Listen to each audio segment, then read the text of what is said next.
Hi guys, Jackie M. How you doing? It's Masters of Malaysian Cuisine at Heart with Liam Ghani of themuddledpantry.com and Paul Gray, our co-founder in MOMC.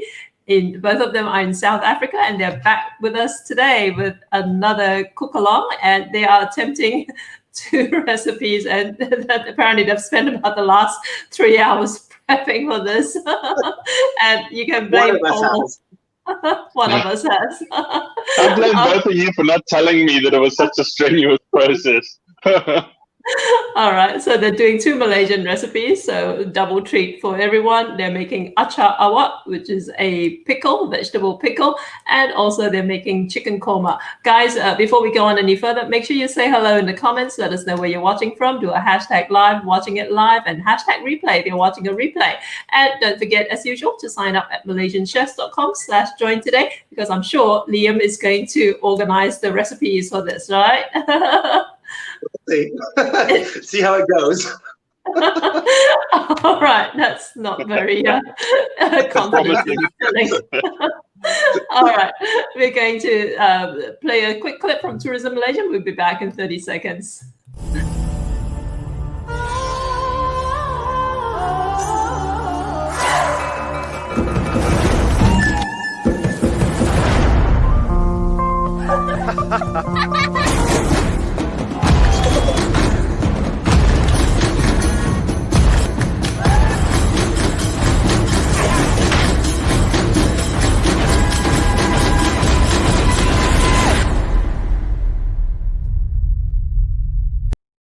Okay, and we are back. And again, this is Jackie M from Masters of Malaysian Cuisine, and a special welcome to our viewers at MATJHN. Masak apa tak jadi hari ini? Apa khabar semua? Hari ini kita ada Liam Ghani dan Paul Gray dari Afrika Selatan. Dia akan buat 2 resipi, Acar Awak dan Korma ayam. Hi guys, back again. So make sure you say hello, let us know where you're watching from. And I'm going to disappear and let Paul and Liam run with this, and I'll be back in a bit. I'll see you guys. Good luck. Hi, everybody. Welcome. Thank you for joining us. Yep, thank you very much for being here. It's going to be an epic cook-off. Hopefully, we haven't bit off too much more than we can chew, but we're going to give it a good go. Yeah, it's going to be good fun today. Yes, we'll see. My kitchen is filled with plates right now. So my dishwasher is ready to go after this because it's going to be working overtime. So yes, as Jackie said, we're going to be making korma chicken or ayam korma, but not the Indian version, the Malaysian take on it, the Indian Malaysian take on it. So it's a little bit different. There's coconut milk in it instead of just the usual cream, and it's also fragranced quite a lot with lemongrass and things like that. So yeah, it's got those Malaysian flavors, but with an Indian slant to it, or vice versa, depending on your point of view. And Acar Awak, which is again a great achar from Pearly Keys recipe. We're going to be making that today, which again, great thing to make. Once you've made it, you can keep it in the fridge and you can just keep eating it and get better with eggs. So yeah, it's going to be good fun today. So Paul, how's it going? How's the prep? Beyond my bad life choices, it's okay. I spent the whole morning doing this. Okay. But yeah, hopefully it's worth it. So Paul and I cook at the same time, but often I tend to be slightly overly prepped. Paul's more on the go, on the fly kind of guy. So yeah, depending on what type of person you are, split screen. So either follow me or follow Paul.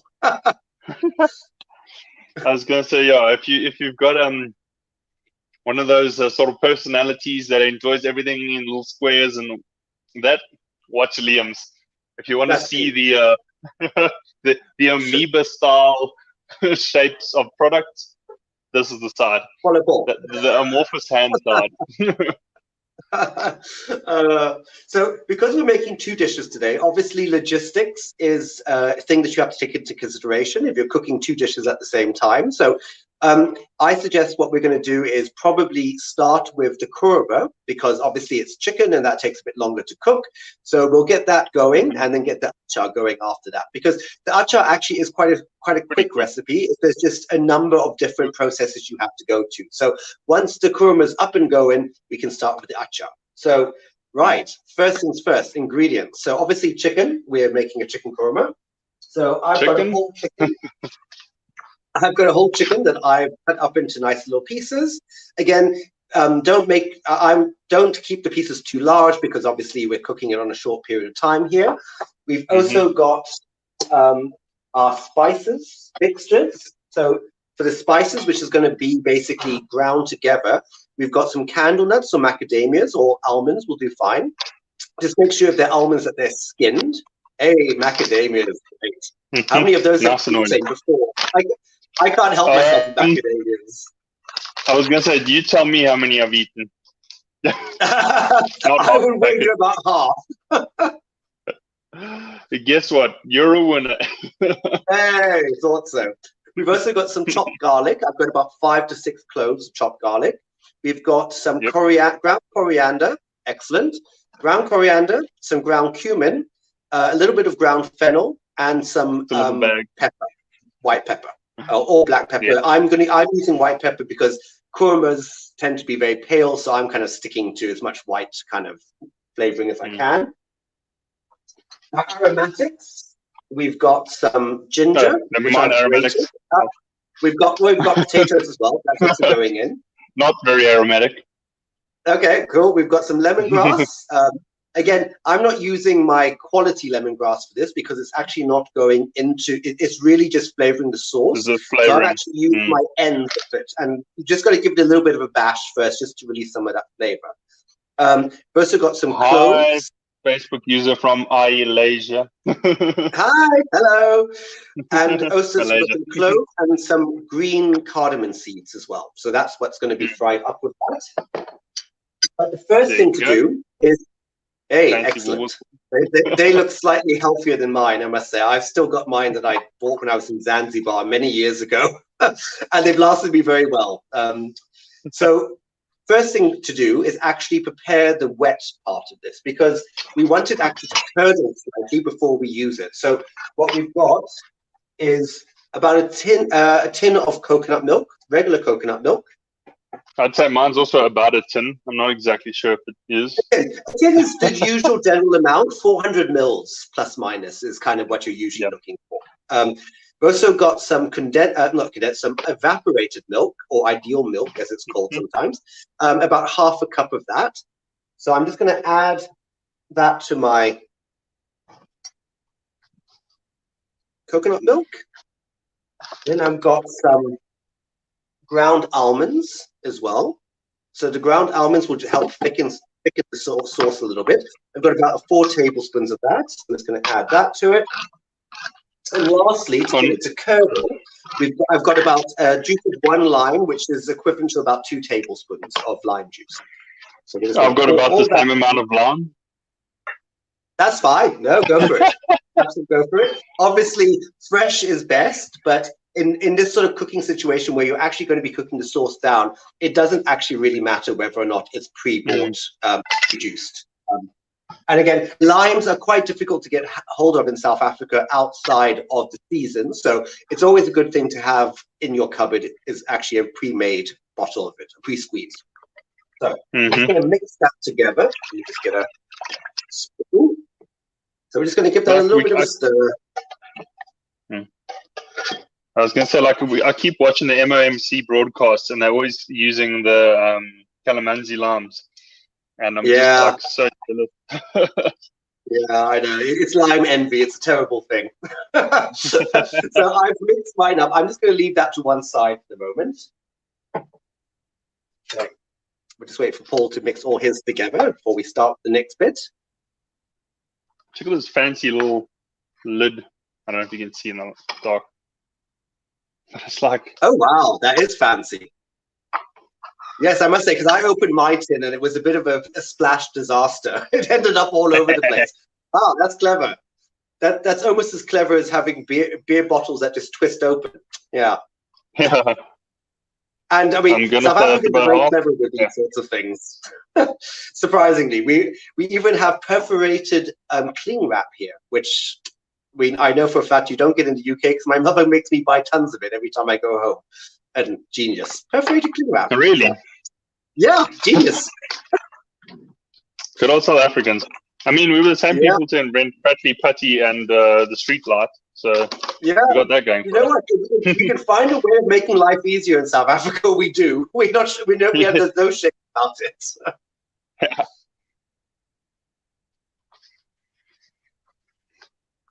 Now, What do you think? in case anyone, yeah, I was going to say, just if anyone noticed, so Paul's tin of coconut milk had a nice little, it settled at the top. We've discussed this before. Don't freak out if you get a tin like that. And yeah, it's fine. It's not a problem. Just mix it all, whisk it back together again, or use that as the coconut cream and discard the rest of the water. Yeah, depending on your recipe, of course. Yes, of course. I was going to say, yes. I was going to say, but basically, why do you think Elon Musk is so popular in America? Because he's a shortcut king. Yeah, that's very true. That's very true. Yeah. All his things if you can imagine the way of getting around it, we're probably the guys to get you there. Yes. That's why we don't stop at stop streets either. Oh no, heaven forbid. How much ground almond? About 4 tablespoons should suffice. That's probably about fine. Yes. As they say, we can agar with this. It's not a problem. Yeah. Hey, I'm agar king. Like. Well, we have the to only be. measurement South I have Africa, we have limited ingredients, and we've got to make the best of what we've got. But it's not an impediment to making good food. That's for sure. I was going to say, the only thing I do in measurements are the cans that we get stuff in. That's literally the only time it's precise. Yes. By virtue of purchase. Yes. Okay, so was that it? Oh, no, okay, you said so the lime. you've mixed it up? Oh, yes, yeah. Add about 2 tablespoons. That's fine. Good luck. That's fine.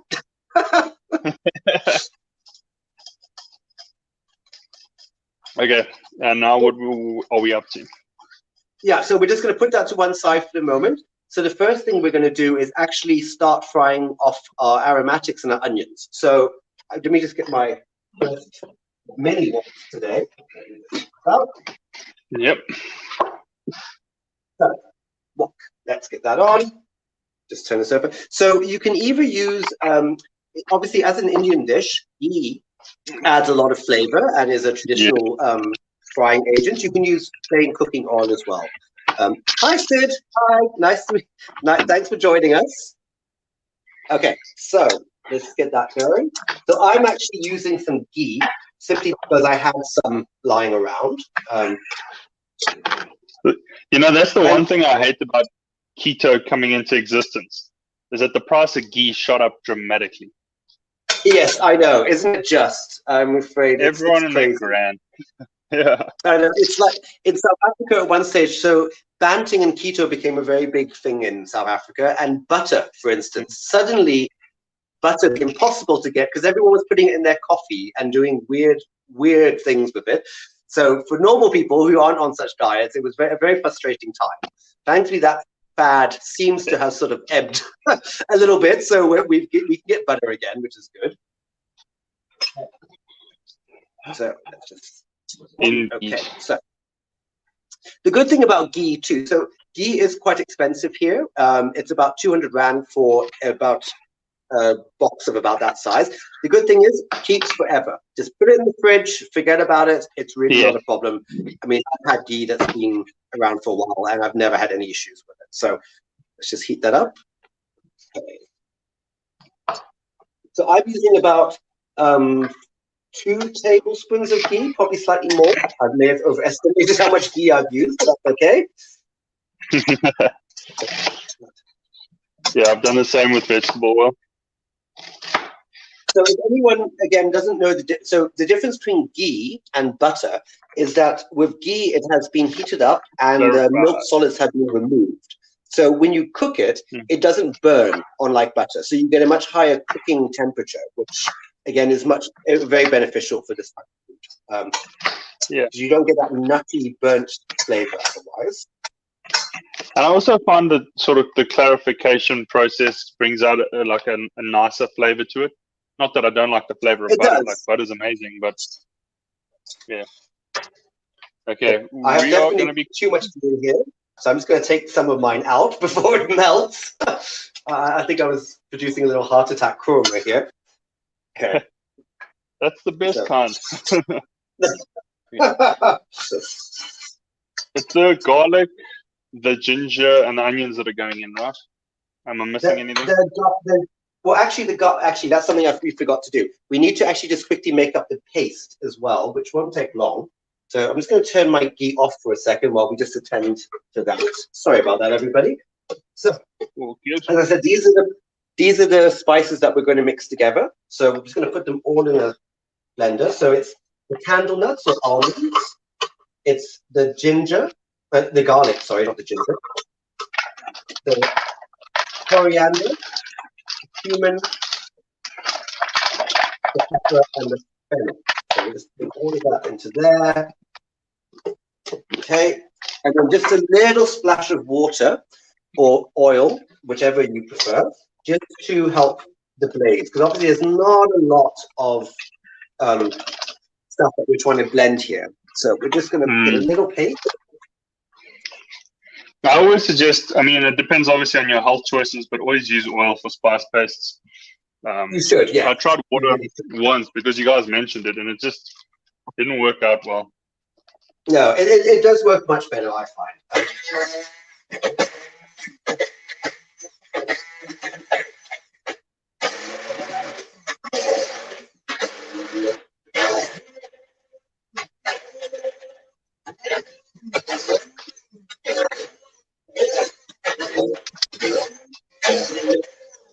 Okay, that's it for that.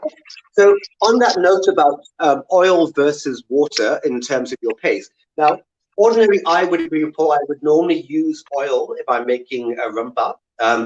However, if we're not using onions, I find it's less important because we're actually really just making a spice paste, not really a full-on thing that you're going to fry down. The water doesn't really matter per se. So all you're really doing is just binding the spices slightly. And what I find, if you're cooking, if you add water to a paste with onions in it, I find it actually steams the onions before it actually fries it, which is less preferable. So in this instance, I go oil. I can just spy there's a few bits of garlic lurking at the bottom of my paste. Hang on.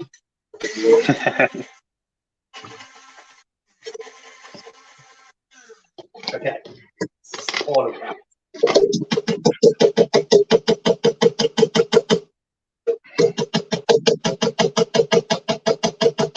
Okay, right.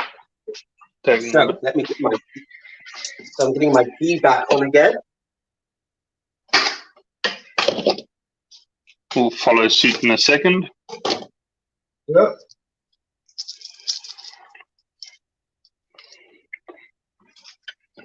So we'll just take this garlic.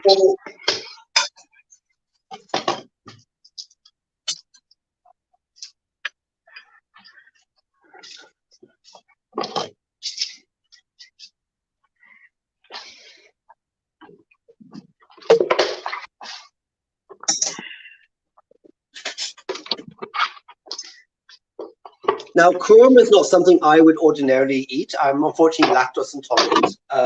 So normally I avoid korma in Indian restaurants simply because it is generally milk-based. This one does have a little bit of milk in it, but it's a far less dairy-oriented meal. If you actually are allergic to milk, leave the evaporated milk out. It's not a problem. You can make it purely with coconut if you want to. I've noticed that, is it just me or does evaporated milk seem to have less lactose in it? I think it does. I think it's the process. It's the process that it goes through. I think the process actually breaks down a lot of the lactose. But it depends on your intolerance. Some people, like for instance, I can actually tolerate live yogurt, but I can't tolerate other types of milk. So it just very much depends on what it is you're eating. And sometimes I don't feel any effect at all. Sometimes it's disastrous. So yeah.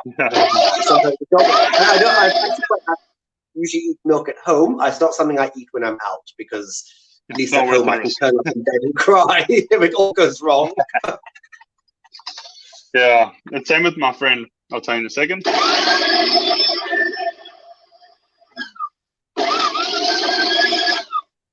Yeah, I have a friend who's the same. Certain things he can eat, certain things just don't. You know, or a bridge too it's like far. a milkshake and ice cream. That's a definite no, sadly. Yeah, I think anyone with any slight touch of, even people without lactose intolerance, those two can work the old stomach there. But I mean, I wouldn't die with a dairy-free diet. You know, I don't think I've missed too many things. I think the thing I'd miss the most would probably be butter. Yeah, I think the problem of the people who've got lactose intolerance is milk. Quite obvious. Lactose turns up in a lot of things, and even so far as in certain capsules, medications. A lot of capsules are actually made with lactose as well. And yeah, it's just you've really got to check if you are very intolerant. You've really got to go through the list, because you would think there's no milk in this, but oh no, they've just put lactose in it for the heck of it. So yeah, it can be quite frustrating at times. Yeah, and then you realize it's not a good time. Hi Grace, hi, thanks for joining us. Apologies if we don't have shout outs. When you send messages, we can't always see it. Jackie's normally around to sort of catch you guys and give shout outs. So yeah, if we don't say hi, it's not that we're ignoring you. We just keep messaging till we reply. Okay, so while Paul's doing that, I'm just going to get my onions on. Okay. Okay. Is the curry paste on the go? Is yours going? No, not yet. Just fry off your onions first. We just want to caramelize the onions a little bit. Okay. Okay, so we're just using a plain white onion for this. So we're just going to get the heat up going. Okay, go.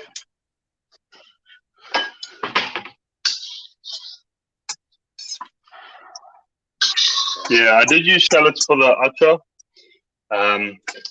but not as many as I recommended because shallots are expensive. They are. Well, I couldn't source shallots for the acar, so I'm actually using small red onions instead. Not a problem. It's not a massive issue. Obviously, Asian shallots would be first prize, but they're very difficult to get in this part of the world. So we can sometimes get French shallots, but again, it's very seasonal. Yeah. And like Paul said, also quite prohibitively expensive as well. So yeah, I wouldn't think too much about it if you can't get hold of it. Onion, the garlic. The ginger. Onion, ginger. What's the other thing again? So first, just putting your onions. Yeah. Don't put in your ginger or garlic yet, because we want the onions to actually brown a little bit. So we don't want to actually add the ginger or garlic or the ginger, because the garlic's actually in the paste itself. Because that will actually burn a lot quicker than the onions will. So in terms of timing, do your onions first. Yes. Depending on how much time and patience you have, obviously with the onions, it's not the time when you really want to get that sweetness out of them. You really want to let them cook over a long period of time on a low heat. And then basically they'll brown much better. So, but we don't have that privilege, unfortunately. We're in a little bit of a rush. So sometimes you've just got to go with it. We're just going to soften our onions and let them brown a bit. Okay.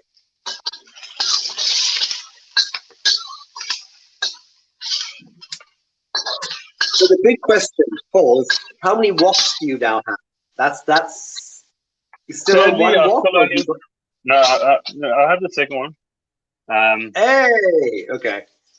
Oh, those look like good Chinatown purchases. You betcha. Good man. $80 for that one. 150 for that one.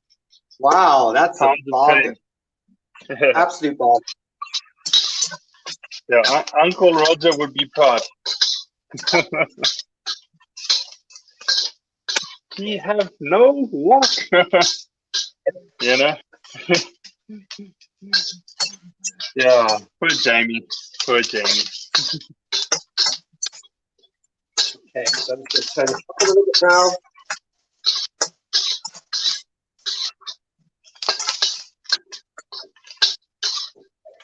So, what's next on our list? That looks pretty brown to me.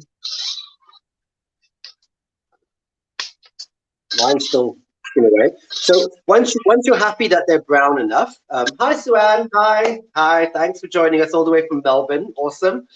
So once you are happy with your onions, you may want to add a little bit more oil, I think, to that bowl. Just add just a little bit more, because again, once we add the ground paste and the aromatics, it's going to seize up a little bit. So you want to make sure you've got enough oil to keep the whole thing going.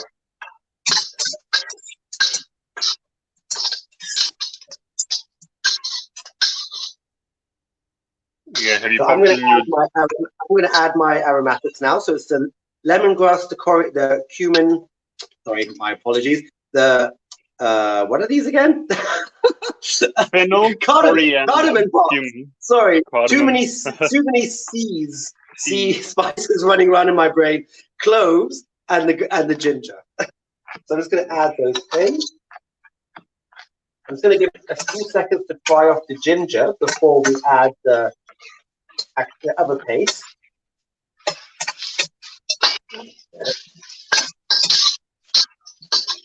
This is actually a very straightforward recipe. It's not that difficult, and there actually aren't that many ingredients, unlike a lot of other Malaysian curries. It's actually a lot more straightforward than some of the others. So, just turn this back over here so you can see what's going on. Okay, so I've got my dry paste here. So I'm just going to spoon out. Quite clovey.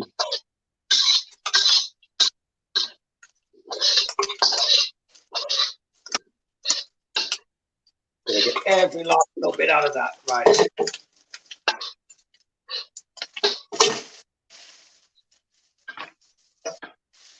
Yeah, where did I put that paste again? Ah, there it is.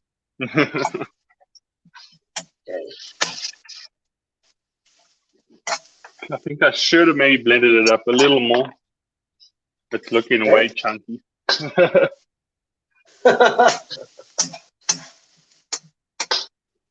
So immediately you can smell those spices coming up. It's the spot. Now, obviously, the other thing that we haven't mentioned too is korma is obviously a very mild dish. So if you're not a fan of curry, of chili, this is a great one for you. Still got that nice curry flavor without the heat. The heat actually will come from the pepper that we've added to it. So we've added about a teaspoon of pepper, which may not sound a lot, but it will have an effect on the level of heat. If you would like it a bit hotter, by all means, add a bit more. Yeah. I'm quite a pepper person myself. I do enjoy a lot of pepper. Not necessarily for the heat, but I just enjoy pepper as a flavor. Yes, I do too. It's one of those amazing things that actually just transforms dishes and stuff. And yeah, I love it. It's wonderful. Okay, so get that going a bit. Yeah, I was going to say I've got to thank my ancestors for finding your ancestors, or else we would have never come across. Globalization, come on. It's been going on forever, and yeah, the world's a better place for it. Exactly. Okay. Especially culinarily speaking. So we're just going to fry this off for a few minutes, probably about 3 to 4 minutes. Just got to make sure that the spices don't burn. So just keep moving it around. If it starts to stick, just give it a little bit of a scrape.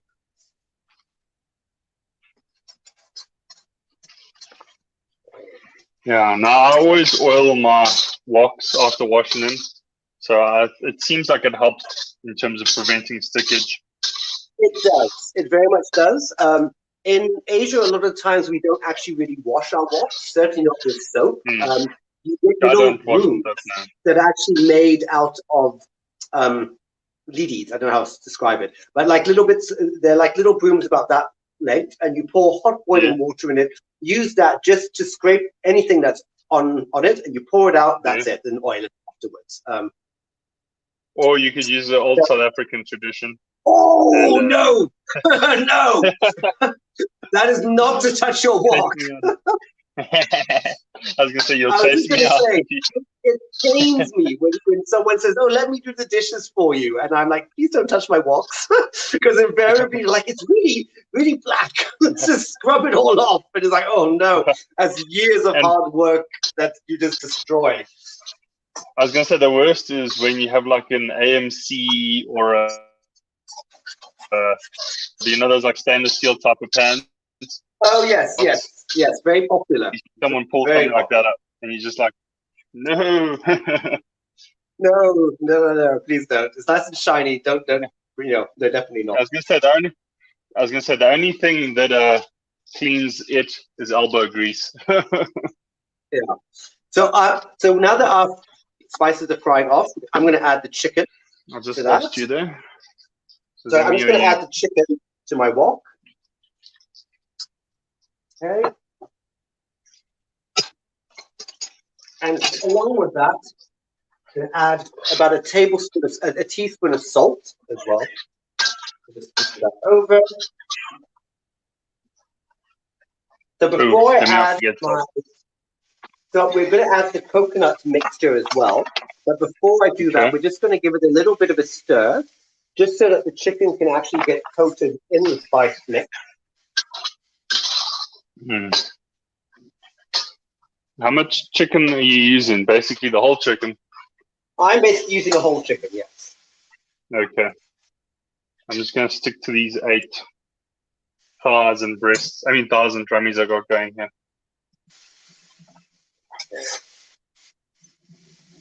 This is one of the few times I actually haven't had a whole chicken that I've jointed on the air. If anyone's not seen whole jointed chicken before, it's a thing of beauty. The man has skills. What can I say? I like cutting things up. I like dismembering things.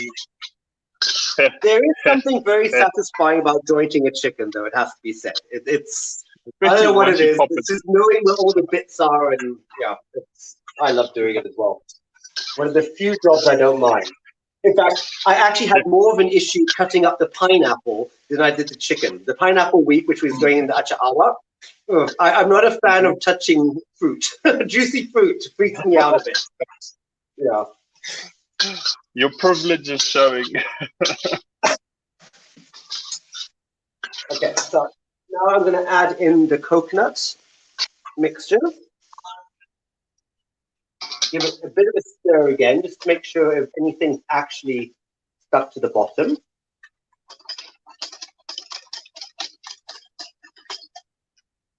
Is it all going in? It's all going in. Okay. I love how I said that after I'd already poured it. Like, this could have been seriously consequential. Okay, no, only half. Yeah, that ain't going back. Okay, so I'm just going to give that all the nice stir in.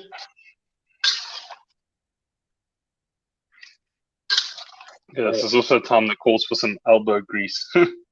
Yeah. Okay. Depending on how much chicken you've got as well, you may want to add a little bit of water. I'm just going to add a soup salt, not much. I may add a bit more later when we add potatoes. So that's just going to come up to a boil, and then we'll move on. So whilst that's cooking away, we'll move on to the acar. So let's get this out of the way. Oh.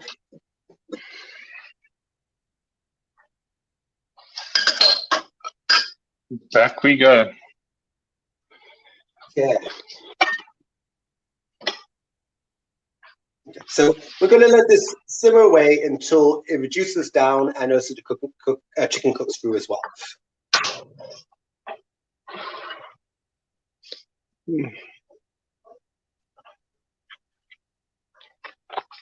Are you still there? Yes, I'm still here. Okay. Yeah. Looked like you were frozen for a sec. Hi, Facebook user. Good to see you. How's it going, guys? Jackie's back.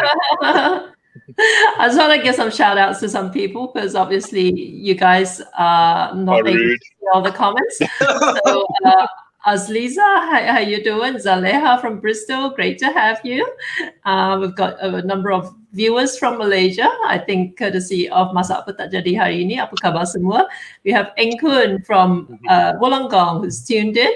We've got a Facebook user from Singapore. We have Rohana from Rohana's in PJ, yay, and Habima from Kuala Lumpur, yay.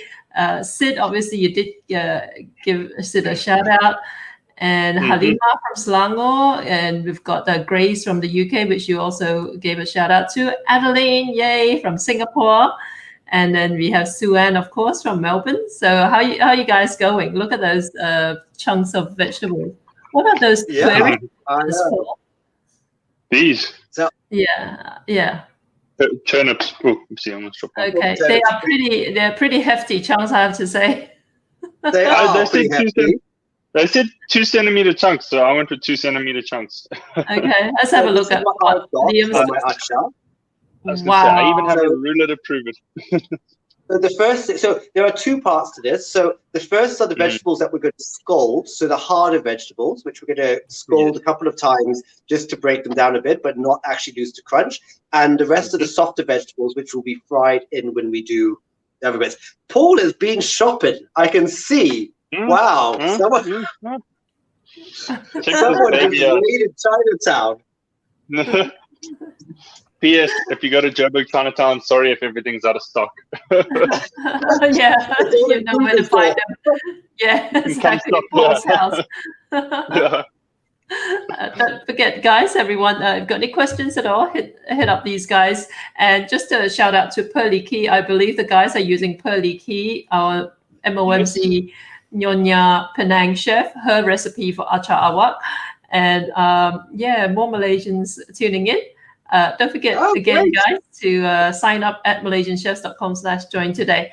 And if you're just joining us now, they're making Acar Awak, and also they're making Korma Ayam, chicken korma. Okay, korma, for those who don't know, it's a really mild, you don't put any chili in your korma at all, do you? No, not in this instance. If you wanted to add some chili, a little bit of green chili would be great. But no, this version doesn't have any. It's just pepper. So really, it's a very mild version. But yeah, if you want to add chili, go for it. But I was thinking I may add some chili. Cool. And what sort of vinegar are you guys using? Because I saw that Paul bought some fancy rice vinegar for this. And I told him when I made acar, I used to make buckets of acar for my business. And we would need like industrial quantities of vinegar, but just good old plain Australian white vinegars. See, there you go. Spirit vinegar. Good old fashioned. Doesn't need to be fancy. I repacked the white vinegar away. I put it into the water already. No, but you know what? With the vinegar, it doesn't have to be anything fancy. You'd save your fancy vinegar for a fancier meal. For acar, really, you just want that tartness. It's not a problem. Just don't use brown vinegar. That's too malty. Ideally, white spirit vinegar is the best. Or even if you can get it, white wine vinegar also will work really well as well, depending on what the cost is comparatively. But yeah. You don't understand, Paul, Liam. Paul sends me his breakfast photos virtually every day, and they look like something out of a cafe or something like that. Very, very bad. It's Mr. Why Fancy don't we Pants. see these? All these little private food photos. Not on. We want to see them too. I know, right? Yeah, he should be posting them on social media. They're not Asian, we do put green chilies in korma ayam. There you go. Great. Well, to that end, I'm going to grab some and I'm going to throw them in anyway. Hang on. Okay. Well, there you go. What's that? Green chili. Wow. How fortuitous. Are you going to throw it in? Yeah, why not? I got a whole bunch of them here. So. Cool. Paul, typically the acar vegetables are cut into skinny lengths. I feel like I've totally misunderstood the recipe. I don't want to say it. Grace Winter also asking, can I use tamarind juice instead of vinegar? Well, Grace, you actually need to poach it in the vinegar. So that's the difficulty there. It's not quite the same thing because, like I said, there's 2 parts to this. So you are first scalding it in a vinegar water mix, but then you're also adding vinegar into the actual dish as you fry it off too. So yeah, tamarind won't really work too well, certainly for the scalding part. Yeah. Okay. Yeah. I've added my My green water comes to boil. Yeah. Thank you for the suggestion. Very excited. Again, are you ready to get the ball rolling? Okay, cool. Well, I'll leave you guys alone. I just wanted to hop on and just give some people some shout outs. Before you go, yes. why don't you enjoy korma? Or why aren't you much of a korma person? Oh, only because I associate, like, if I were gonna eat a curry, it might as well be spicy, you know. Korma to me is like a curry for babies. It's like when you're introducing your 2-year-old to Malaysian curries, you start them off on korma. I know. It's like the training wheels of curry. Yeah, exactly. Yeah. All right, I'll be back, guys. Good luck. Okay. She just dished our korma. How dare she? I feel hurt. But careful, okay, you don't want to step on his toes. She'll come back and get us. Okay, so our korma is busy going away. So obviously, as you can tell, we're going to start with our acar now. So what I've got going on is I've got a pot of water, which I'm bringing up to boil. I've added about 1.5 liters of water, about, oh gosh, how many tablespoons? About 4 tablespoons of white vinegar. As we discussed before, you can use various types of vinegar, but don't go all out and use expensive vinegar for this, because really you're just scalding, and a bit of salt as well for seasoning. So once that comes up to a boil, we've got a selection of you want to actually be scalding your hard vegetables. So for this, we've got some, well, I've got at least some carrots, which I've cut into nice little battens. About an inch is what we're for here. Some green beans and little florets of cauliflower. You can add turnip as well. You can add cabbage if you like as well. Acar it's very much adaptable, so you can pretty much use most things that you want to. So what you would also need to do before you scald it is I've got a bowl of cold water with ice in it. So when we scald it, it's only going to be about 10 seconds in the hot water. Then we're going to dip it into the ice water to stop that cooking process. Then we're going to repeat it a couple of times. So what you're trying to do is soften the vegetables while still retaining a nice crunch to them. Okay. Yes. Basically blanching them. Basically, yes. Okay, so I'm just going to turn that down. My water's coming up to boil. Before we carry on with that, though, once Paul's finished prepping his vegetables, we must also make the spice paste for this as well. So the spice paste, slightly different from the last one. We've got some dried chilies, which I've soaked. We've got some fresh red chilies, shallots or red onions, which I'm using red onions. A good dollop of belacan, because gotta love some belacan, and some candle nuts, macadamia or almonds. So that's what we're going to add to our. Oh, and also some turmeric as well. Now, I've got my turmeric separate because I don't want to put turmeric inside the blender because my blender will be yellow forevermore. So I like to add the turmeric just after. You need to buy a spice paste blender. That's what I say. I do. I really do. Given how I think that's really the only thing I actually use my blender for these days, is my spice blends. Oh, and a slight note. So obviously, thank you so much for the suggestion about adding green chili. So what I've done is I've actually cut my green chilies into quite large chunks. So I'm actually letting it flavor the sauce without actually penetrating the sauce per se. So if you don't really want the chilies after, you can take them out, but the green chili will add a nice little depth to the whole thing. Yeah, let's find out. Oh, just excuse me for 1 sec while I just wash this.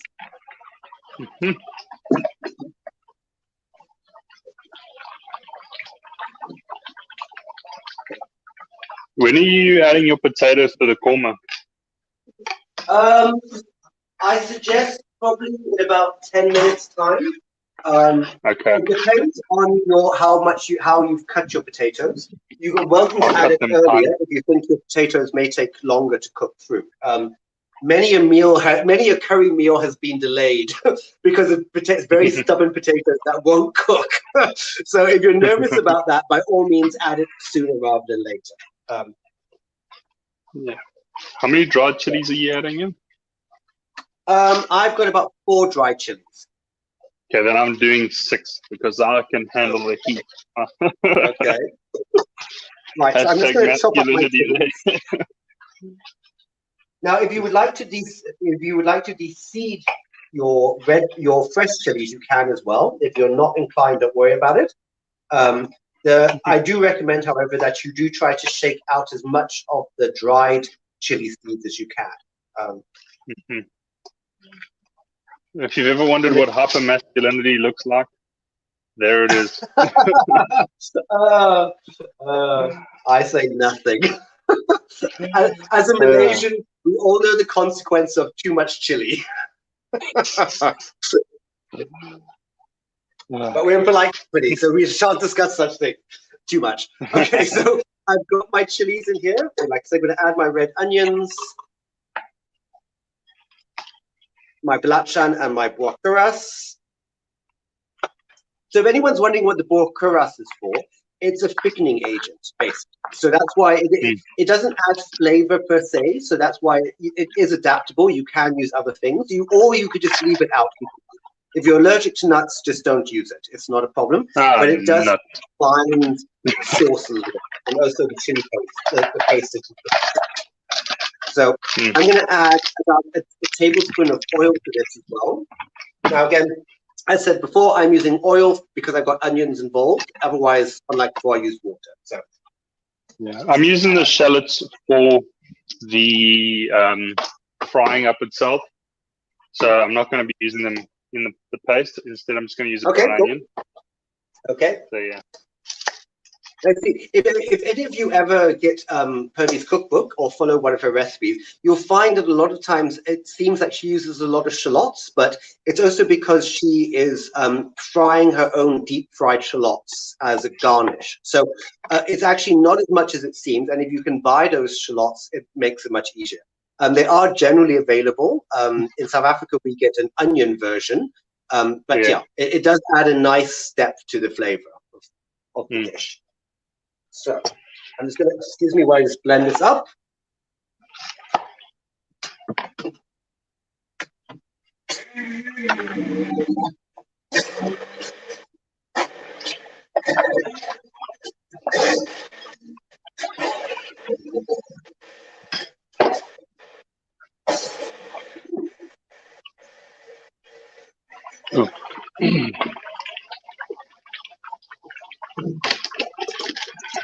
Now, the other tip too, you may wonder why I'm not using a big fancy blender, is I find a hand blender actually works much better if you're making small amounts of paste.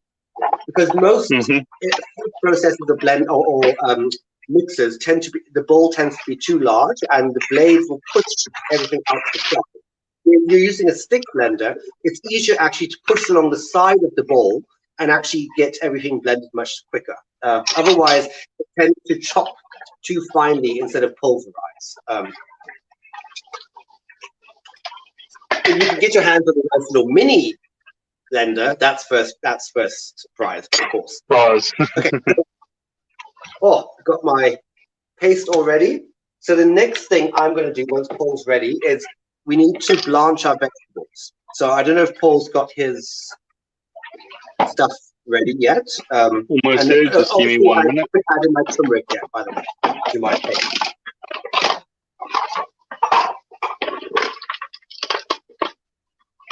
And I made the mistake of putting the blender, all the stuff into the blender, but forgetting the blade outside. Oh, yeah, that's not going to fly. Well, not at all. So whilst Paul's trying to get his blender to work with the blade, let me just talk you through what other ingredients we're putting into this acar. So acar obviously is very vegetable based. So as mentioned before, we've got our vegetables that we're going to blanch: the cauliflower, the carrot, and the green beans. In addition to that, we've got some. Well, I've got some. My mind's gone blank. What is it again? Too many seeds. I don't know what it is we've seen today. Someone help me. What are these called? Cucumbers. Right, cucumbers. Oh my God. I was wondering what you were getting at. It's throwing me.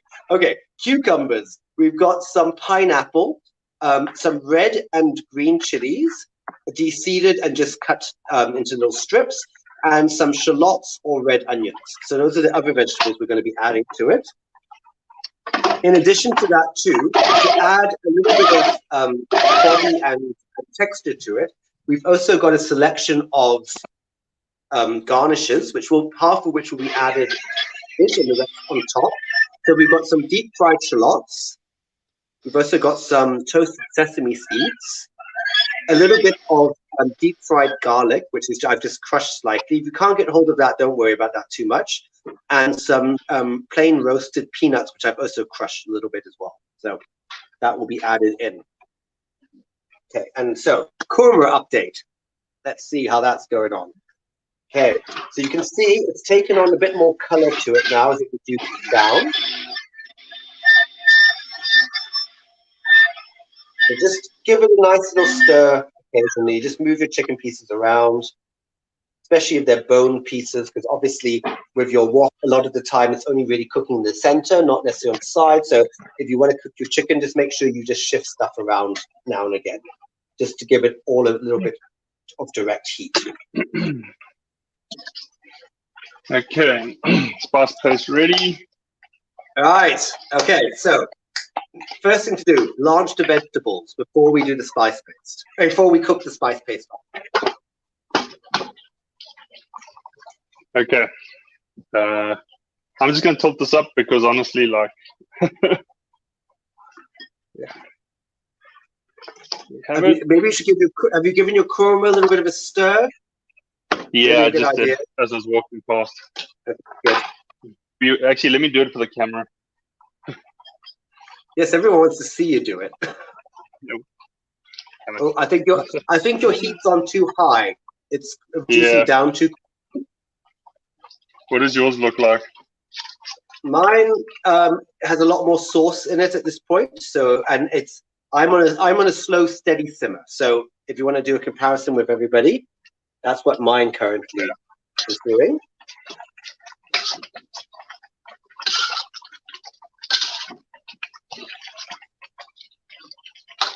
Okay, that's more like it. I will sort of want to put it on a medium-high heat.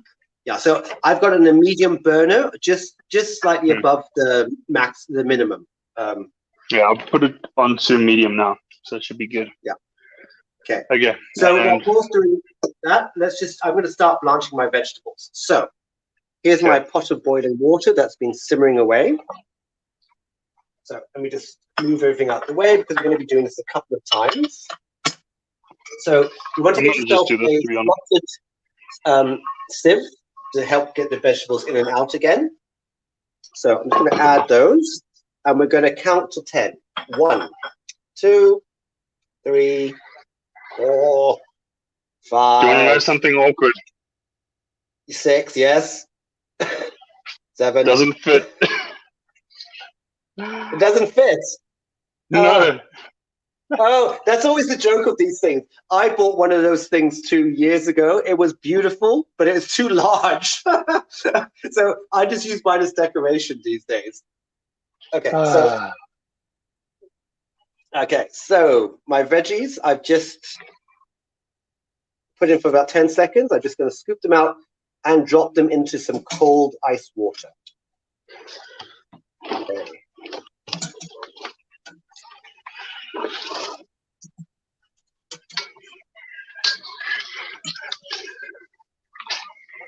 Okay, my last few carrots out. Okay, then I'm just going to let the vinegar mix just come back up to boil again. So obviously make sure you let it return to the boil before you add your vegetables back in again. And in the meantime, I'm just going to give my korma a little bit of a poke here and there. It's one of the most underrated stirring methods is the poke and the little shimmy.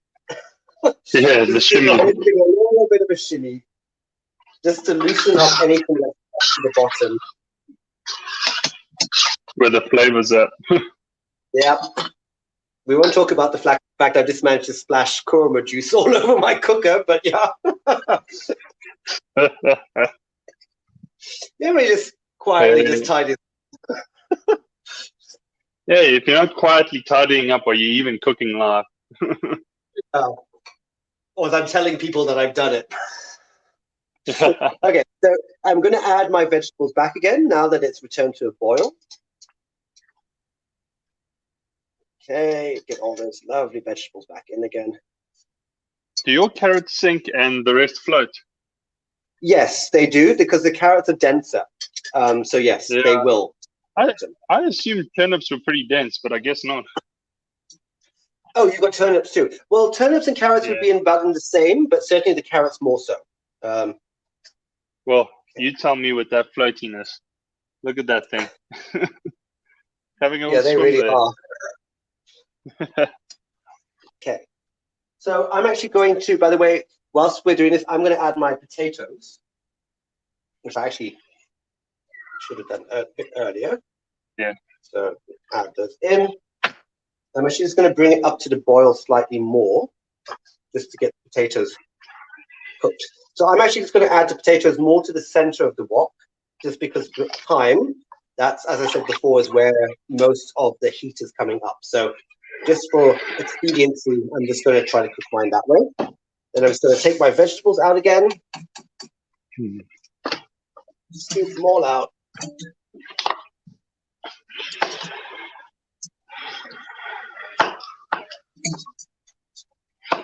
Okay. That it? Yep, that's all of them. Okay, so that's me done with my vegetables. I've done it twice, so I'm just going to dispose of. Oh, I've got a bit of carrot lurking still in there. Waste not, want not. There we go. Okay, so I'm just going to get rid of this pan of water.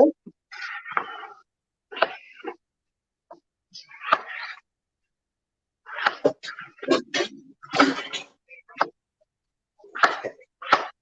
So I'm just going to move my korma over, simply because it's a bit easier to work in the front with my wok. So I'm just going to put that back on now. Just going to make sure that's on a nice low heat. So second wok.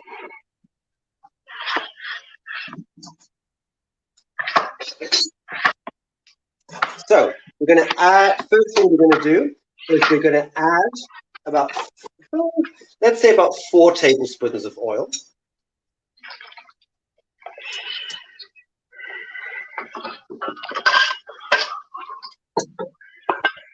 Okay. Now that my vegetables have cooled as well, I just want to drain them and just keep them in a sieve for a little while.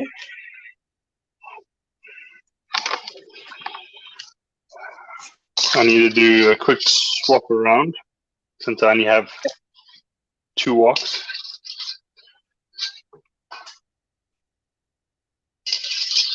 I'm going to add my spice base. I'm adding it to, I don't like to add my spice base to hot oil. Again, it has a propensity for burning and spitting. So yeah, just make sure that's turned up. My turmeric powder I'm going to add in as well. Let's give that a bit of a mix.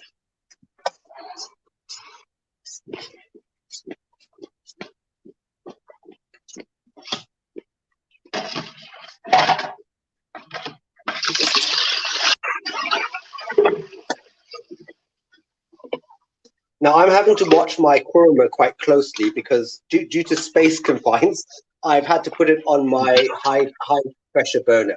So I put it down as low as possible, but you will still just have to give it a bit of a poke now and again. very good couple minutes. Okay, so that's coming up nicely. I don't know what you guys can see. Actually, that was a bad angle. Maybe that's better.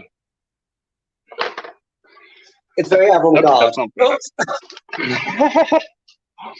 So did you watch the episode with Chef Bob and Iskander? No, how did it go? No, it was really great. It was a fun time. But they were balancing their phone on something and it kept falling. So oh no. that was brilliant. because they're like, and we're about to dish up this beautiful. Yeah, I actually use a phone tripod and a cake stand, like a revolving cake stand, which for decorating. So I can sort of do that. Yeah. So, yeah, I was gonna say I've got a full-on tripod that I'm busy using right now. It's actually a camera tripod. I've just got a holder for the phone, and then the other, I actually have a phone gimbal, like, you know, gimbal, which is a stabilizer, but it's got a little tripod bottom as well, so it's pretty good. So my spice paste is coming up now. Let me just show you what's going on here. So it does seem like quite a lot of oil, but remember, you're making a pickle, not necessarily a curry. So you kind of do want a large amount of oil in it, and we're actually going to add quite a bit of water and vinegar and sugar to this. Now, that's my next step. Now, Paul famously doesn't take sugar. So I'm going to be very curious to know how he's going to make a pickle without sugar, which should be interesting. Paul, explain. Why explain when I can use the wonders of images? Hopefully it works. Hopefully it works. Thank you, Discount. If you can see my face right now, it's less than impressed. Savory. I'm expecting Jackie to jump on any second and have a laugh. There's a xylitol! Put it away! Yeah, I was rolling my eyes. Here she comes now. I told you it was going to happen. Save us from the xylitol, please. I know. Needs to be burned. Just succumb to the sweet side, Paul. I know, just do it. Mm-hmm. I'm going to add my vinegar now, by the way. So just do that. All right, I'll disappear now that I've expressed my displeasure. Back to the sugar Death Star. Thanks for the backup, Jackie. Come back anytime. So I've added my vinegar. So, we've added about sort of 8 tablespoons of white vinegar. I'm adding about 4 tablespoons of white sugar, so half and half, basically, and about a teaspoon of salt as well. This just goes straight into the spice paste. Yep. Once your spice paste is cooked down, you just want to add that. Okay. Okay. Just going to bring that back up to the boil. Okay. Now I wonder how apple cider vinegar would work. Do you think it'd be too sweet? Yes, I would think so. Also, it seems like a waste of apple cider vinegar, to be honest. No, sure. No, curiosity just had me thinking. We're very lucky here in that we have, like for instance, our wine vinegar is very easily available and quite cheap because we are a big wine producing country in South Africa. So as a byproduct, we do get a lot of that. But otherwise, white basic spirit, that's all you really need to use. Hi, Chef Dave. Hi, thanks for joining us. Okay, so I'm going to add in my veggies. Dave, you're giving Paul credit. It's not just refined sugar he's against all sugar. Therein lies his problem. No, not all sugar. I eat fruit. I have a little bit of fruit sugar. Not a lot, but I have some. Yeah, whatever. Xylitol is not sugar. No, it's not.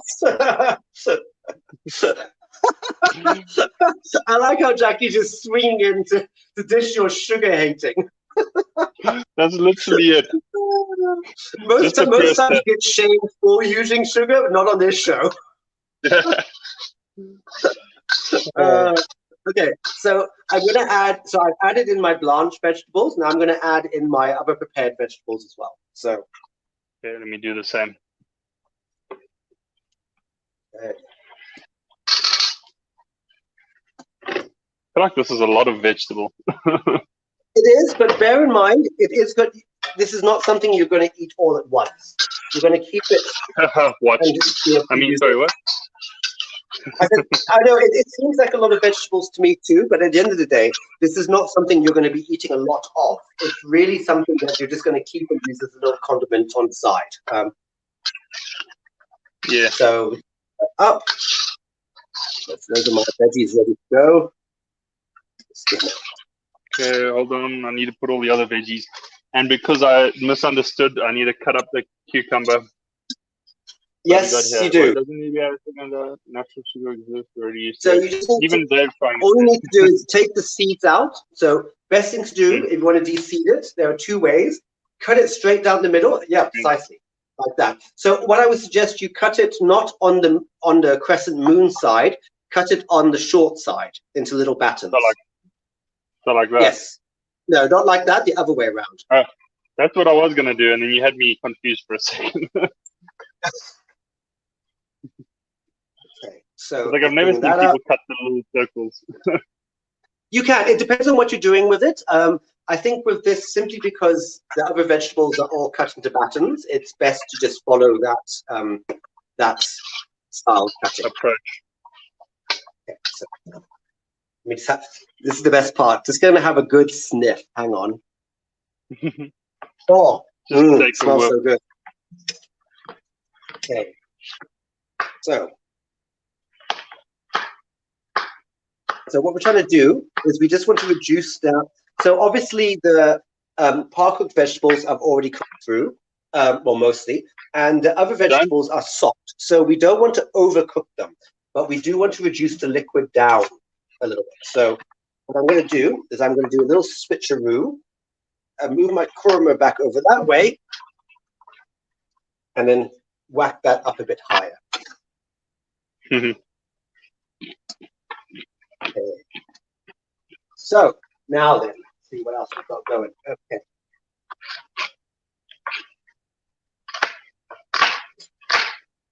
So once this comes back up to a rapid boil again, I'm going to add in some of my extra ingredients, like the peanuts and the sesame seeds, etc.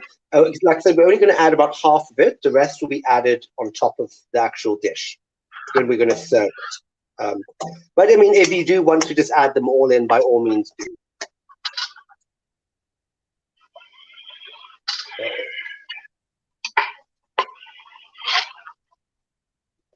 Now, anyone, was that too complicated? Was that, are we fighting a corner we can chew? I think we've done okay here, actually.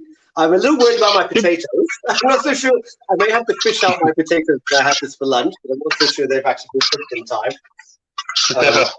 I was going to say, to be honest, the hardest part of this was the prep. Like, it is. I have very much so. Especially the achar. Yeah, as Jackie was saying before we came on air, achar is normally something that you make when you find yourself with the time to do it. It's not really something that you make on the fly. So, you know, you've got a Saturday or Sunday where, you know, your kids are quiet and your husband's quiet and your wife is quiet, whoever you are, and you want to make some achar, that's when you do it, because it's all about chopping, prepping, and getting it ready to go. Once you've actually done all that, it's actually a very simple process. It's not that difficult. Okay. So there we go.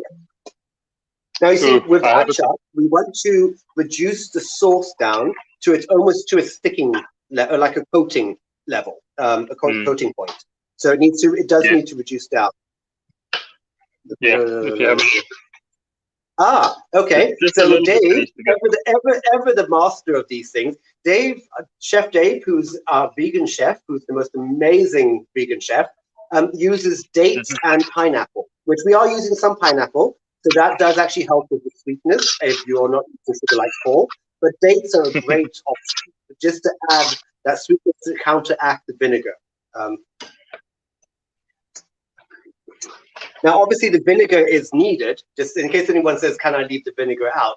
The vinegar is needed as that defeats the purpose of achar. It does defeat the purpose. But, you know, sometimes you think, well, hang on, do I really need it in it? Yes, is the answer. The vinegar will keep it from going off and will preserve the vegetables. I have a little surprise. Oh, what's the surprise? I wonder if I'm going to be disappointed by the surprise. Oh, no. Ooh, yummy. Yeah. Oh, and other ones too. Yeah, I Oh, didn't want very the potato one particularly, but it's all they had. So potato with potato is going to have to do. Well, you know what? It's one of those things that prata, again, it's a case of if you get the ones without the potato in it, you can actually just give it a little bit of a squish, which really fluffs it up. With the potato one, it's a bit trickier. See, Steve says vinegar's a must. Absolutely. Okay, so my acar is bubbling away nicely, so I'm actually just going to take it off the heat now. I'm doing the same. I don't want to, again, I don't want to stew the vegetables too much. So I'm just going to add in half of that, all of that. And Because I have no I'm going sense to of what's... garnish. Okay.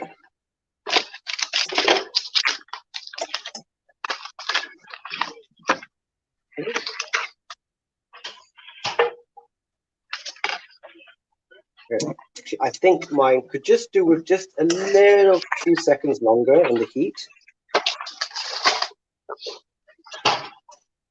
Okay. Korma, let me just swap over to that. So the korma's taken on a nice color to it now. Let's check the potato, see how that's going. Oh, the potatoes are almost done. Okay, the potatoes are almost done. Actually, time-wise, we are not doing too bad. What are we on? We're on quarter past one. Yeah. For anyone who watches cricket, we're on a triple Nelson, so keep your fingers crossed, because this is when it all goes wrong. Don't you own a 24-hour clock like the rest of us? Okay, so how's your acar going? Yeah, it's going great. I've taken off the heat. You can have okay, a look great. at it over there. Good. And okay. Yeah. Trying to with wet fingers open this packet. Okay, so I'm just going to dish up my acar. I don't know what I'm doing wrong here, but you know what, I'm just going to cut the zipper off. Who needs a zipper on a plastic bag in any case? I'm done by a plastic bag. Not the first time. It won't be the last.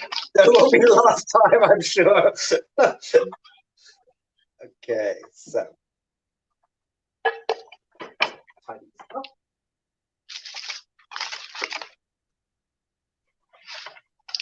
Nope, okay. See, that is terrible mathematics.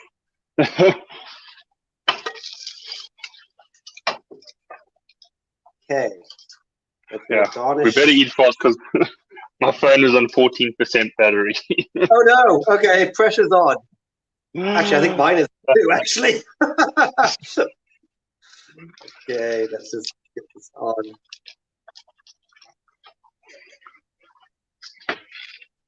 Oh yeah. Okay. Mama Pearly, I hope you're proud of us. So that's I hope we did your recipe. Yeah. There you go. That's mine. Obviously, I've got a lot more in the wok, but this is just for lunch. Not all for lunch, obviously, but so that's so again. So if you're going to keep it in the fridge, make sure you put it in a super clean glass jar. So best thing to do is either put it in the dishwasher or basically pour hot water in it and actually just sterilize it a little bit first before adding your vegetables in. And that will make sure that there's no bacteria, which will spoil it, obviously. So indeed. Okay, right, I'm going to dish up my korma as well, which is lovely and thick. Okay. So for my korma as well, I've got some more deep fried shallots, which I'm going to put on top as well. Again, it helps with a little bit of texture and depth of flavor. So let's go for this. Do this. Oops.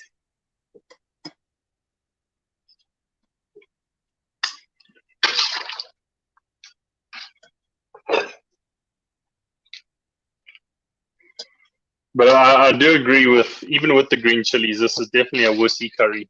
It is. I'm busy chasing them. Nature, I'm afraid. Korma's never pretended to be anything other than that.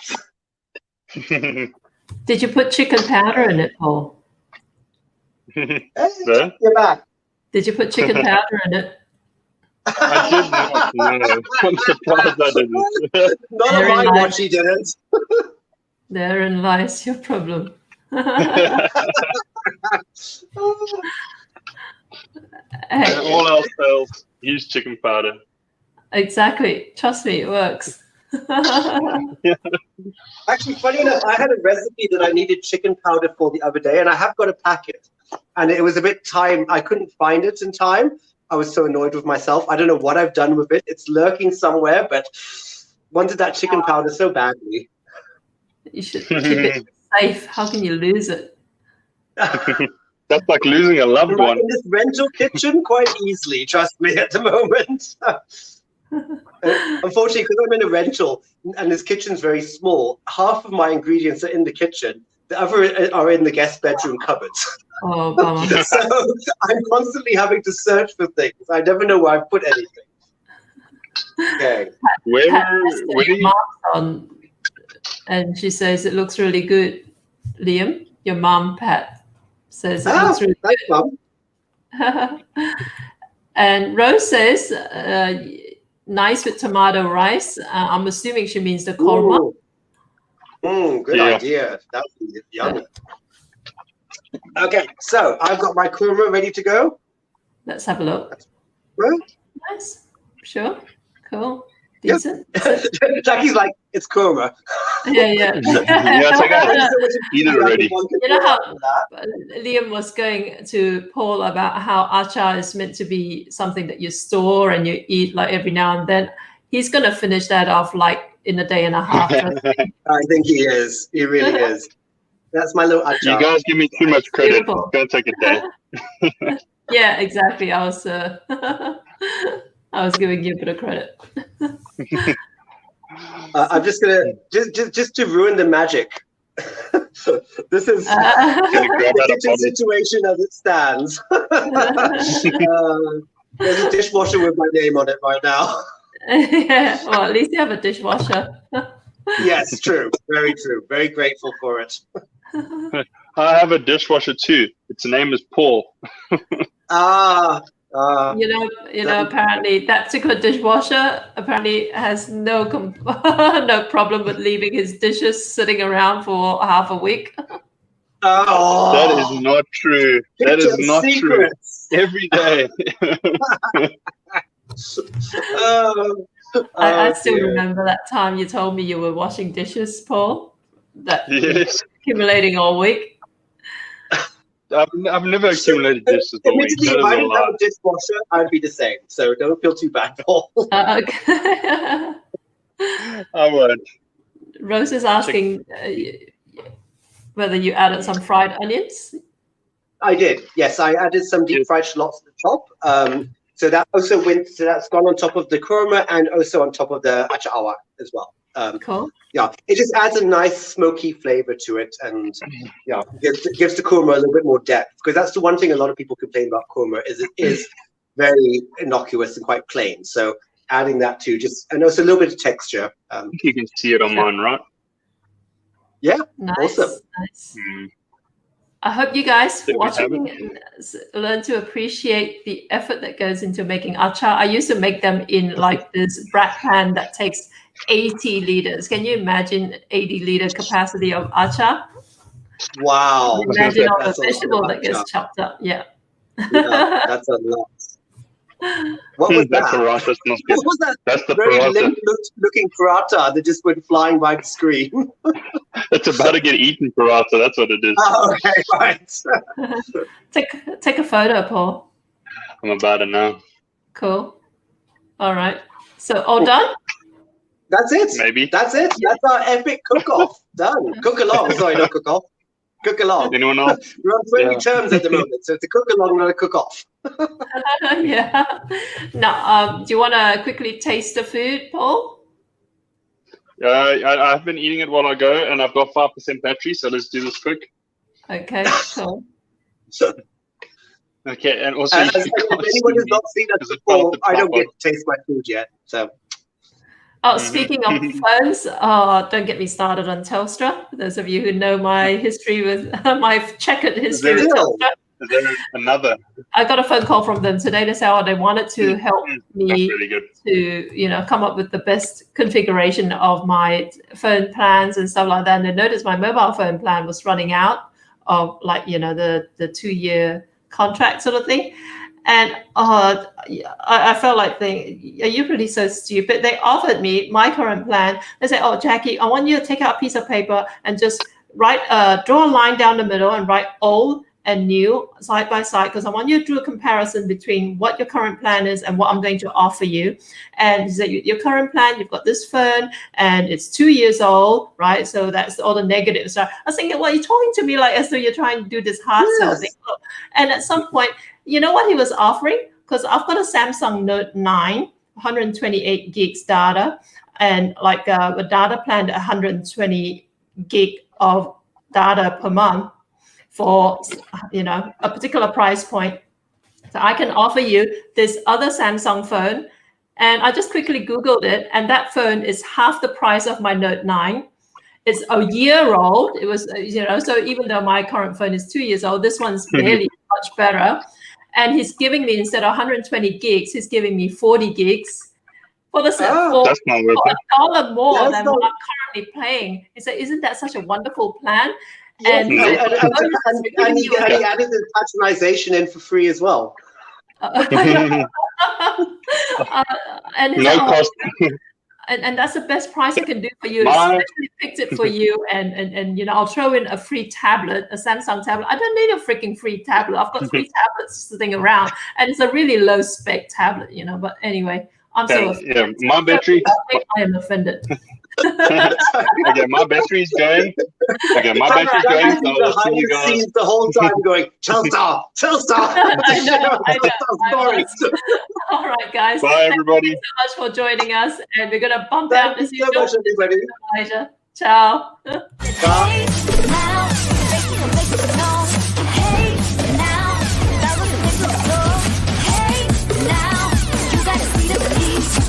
We're ready to go. We're ready to